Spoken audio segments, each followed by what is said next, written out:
që prej vitit 2020, kur ndoci u vendos në burgun e Durrësit e deri në vitin 2024, ishte shoqëruar 4 herë në spital për probleme të ndryshme shëndetësore, ndërsa që nga 8 tetori i kaluar deri ditën e arratisjes ai është shoqëruar jashtë burgut për vizita mjekësore plot 5 herë, 3 nga të cilat kur drejtimi i institucionit të paraburgimit të Durrësit ishte besuar Indrit Cerlojt. Aktualisht në arrest me burg në ndyshimet për shpërdorim detyre për rastin e arratisjes së ndocit. Prokuroria dyshon se vizitat janë realizuar pa patur nevojë për konsulta mjekësore jashtë burgut.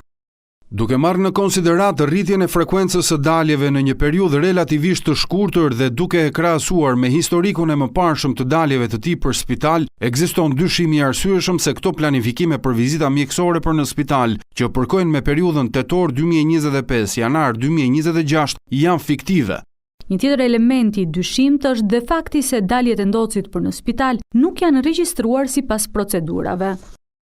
Nga verifikimet e deritanishme ka rezultuar se për daljet nga IEVP të burgosurit Altin Doci që përkojnë me periudhën tetor 2025 janar 2026, në asnjë rast nuk është pasqyruar në komunikatën e aktivitetit ditor të Drejtorisë së Përgjithshme të Burgjeve dhe në asnjë rast nuk është informuar shërbimi kontrollit të brendshëm në sistemin e burgjeve.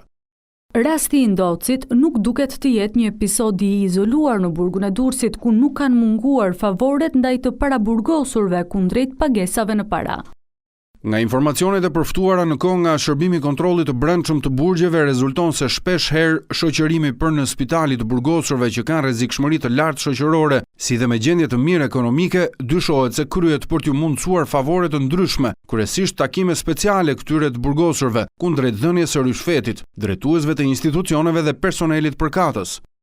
Altin Doci u dërguar në spitalin e Durrësit pa kryer më parë një vizitë nga mjekja e burgut, e cila sipas prokurorisë kishte firmosur rekomandimin vetëm me kërkesë të kryeinfermierit Altin Cuku. Ai u transportua me ambulancën e burgut së bashku me një të paraburgosur tjetër dhe vetëm në shoqërinë e 5 punonjësve të sigurisë në shkelje flagrante të protokolleve që parashikojnë një minimum prej 3 punonjësish për secilin të burgosur. Për më tepër, ndonse i dyshuar për vepra të rënda penale, mes të cilave dhe vrasja, Ndoci ishte vlerësuar si një person pa rrezikshmëri të lartë e që nuk do mund të tentonte arratisjen.